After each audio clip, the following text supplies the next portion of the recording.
नमस्कार दोस्तों, आप सभी को विश्व ट्रेड लाइव में स्वागत है। आज का वीडियो में बातें करेंगे निफ्टी और बैंक निफ्टी के बारे में और देखेंगे कि कल के लिए क्या इंटर ट्रेडिंग सेटअप प्लान हो सकता है। जैसे कि आज लाइव मार्केट में आपके साथ शेयर किए इस जोन को लेके, तो इस जोन में क्या था, मैंने बोला था कि आपके साथ आप जो लो देख रहे हो इसको अगर दोबारा ब्रेक करते हैं तो नीचे की तरफ ये गैप को फिल करने के लिए आएगा। मार्केट के हाथ में जितना टाइम बचेगा उसकी सबसे रिएक्शन देखने के लिए मिलेगा, तो मिला आप लोगों को देखने के लिए।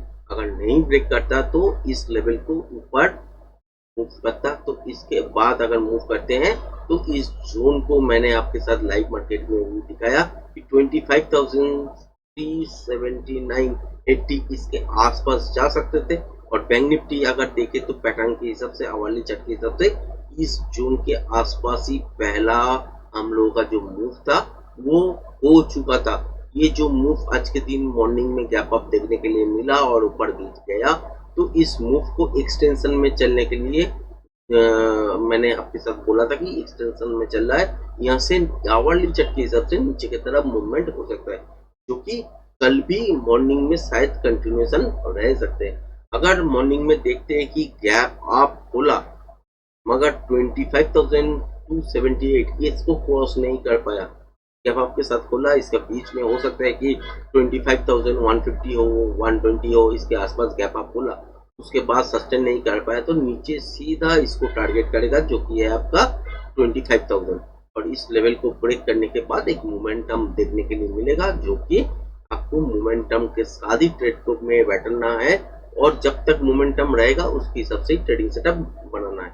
अगर गैप अप के साथ खोलते हैं तो दोनों दिक्कत है। जैसे कि आपको गैप अप के साथ अगर इस लेवल के आसपास या इसमें अगर गैप अप देखने के लिए मिले और इस लेवल के आसपास कहीं से भी अगर देखे कि रुक गया बाजार, तो इस जोन को अगर नहीं तोड़ पाए तो मान के चलिए ऊपर फिर भी जाएगा और एक नया हाई बनाएगा और इस लेवल को ब्रेक करने के बाद इसको टारगेट कर सकता है।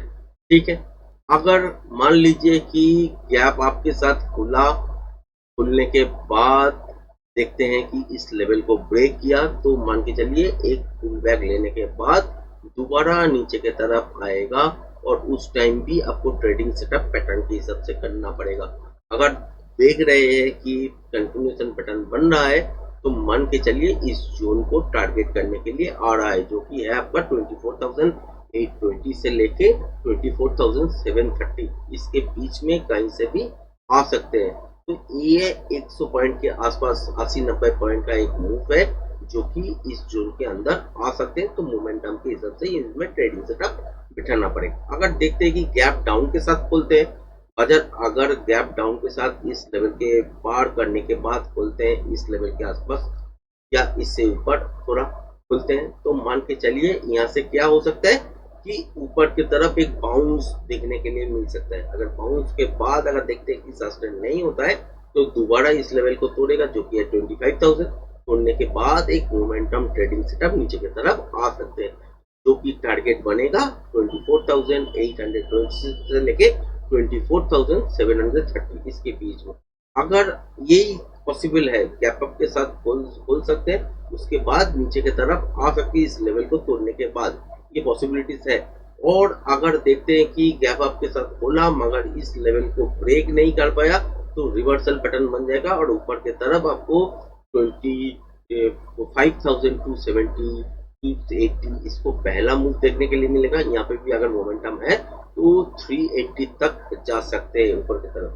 और अगर रिवर्सल पैटर्न नहीं बनना है तो मॉर्निंग में इसको ब्रेक करने के बाद नीचे आएगा, तो आवरली चार्ट के हिसाब से भी एक मूव जो नीचे आने वाला था मैंने लाइव में भी शेयर किया वो कंप्लीट हो जाएगा। और हम लोग अभी तो अप ट्रेंड में है ही, तो अप ट्रेंड के हिसाब से यहाँ से ऊपर की तरफ मूवमेंट फिर से चालू होगा। बैंक निफ्टी में भी अगर देखे तो बैंक निफ्टी में एक सिचुएशन बन रहा है। क्या सिचुएशन है कि बाजार अगर गैप डाउन के साथ खोलते हैं या गैप अप के साथ खोलते हैं मगर इस लेवल को पार नहीं कर पाते, मतलब कि गैप अप के साथ अगर खोलते हैं तो इस लेवल के ऊपर खुलना चाहिए, तब रिटेस्ट के बाद सस्टेन करेगा और ऊपर की तरफ मूवमेंट देखने के लिए मिलेगा। मगर यहाँ से लेके यहाँ तक जो कि है 57 56,765 से लेके 56,276 के बीच में अगर कभी कहीं भी खुलते हैं, अगर गैप अप के साथ खुलते हैं तो नीचे की तरफ रिटेस्ट करने के लिए आएगा, और अगर इसको ब्रेक नहीं कर पाते तो मान के चलिए कि यहाँ से एक अप साइड का मूवमेंट देखने के लिए मिलेगा, बहुत बढ़िया ट्रेडिंग सेटअप होगा।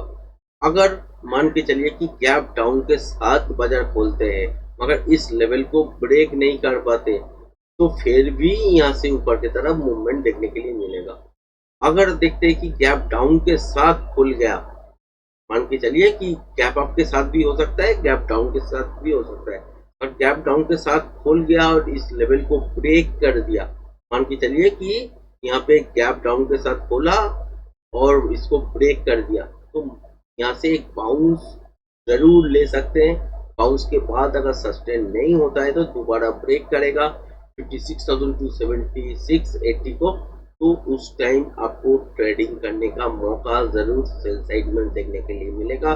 और यहाँ पे जो गैप है, गैप तो फील करेगा ही करेगा, और इसके आसपास टारगेट हो सकता है जो कि है आपका 55,900 से लेके 55,850 तक टारगेट मिल सकता है। उसके बाद आवरली टाइम फ्रेम के हिसाब से भी एक मोमेंटम नीचे जा सकता है, तो वो मोमेंटम भी पैटर्न के हिसाब से नीचे चला आएगा।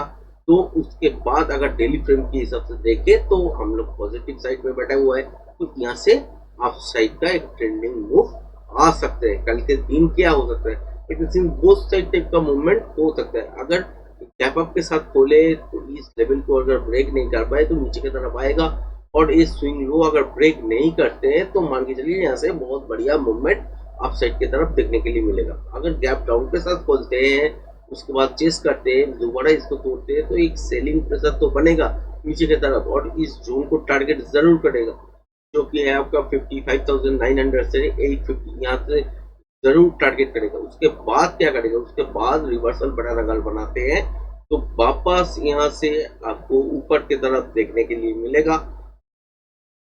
अगर देखते हैं कि कंटिन्यूशन पैटर्न बनाते हैं इस लेवल के आसपास, तो यहाँ से नीचे की तरफ देखने के लिए मिलेगा। तो प्रोजेक्शन लेवल को काउंट करना पड़ेगा इसके हिसाब से। अगर कंटिन्यूशन पैटर्न बन रहा है तो नीचे की तरफ कितना मूवमेंट आ सकता है, अगर रिवर्सल पैटर्न हो रहा है तो ऊपर की तरफ कितना मूवमेंट हो सकता है, उसके हिसाब से प्रोजेक्शन लेवल काउंट होगा, और उसके बाद पीरियड से लेवल निकलेगा, और उसके बाद ट्रेडिंग सेटअप एक्टिवेट होगा।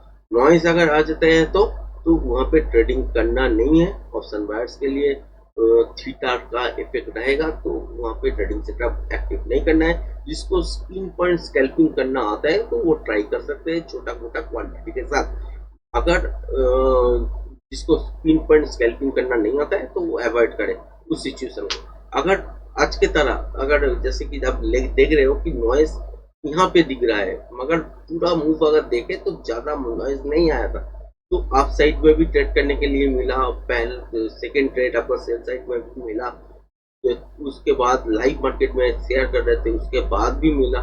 फिर यहाँ पे ऐसा सिचुएशन अगर देखने के लिए लगे तो ट्रेड नहीं करना है, अगर ऐसा सिचुएशन लगे तो ट्रेड जरूर कीजिएगा और बहुत बढ़िया मूवमेंट देखने के लिए प्रस्तुत हो जाइए। तो आज का वीडियो यहीं तक, धन्यवाद।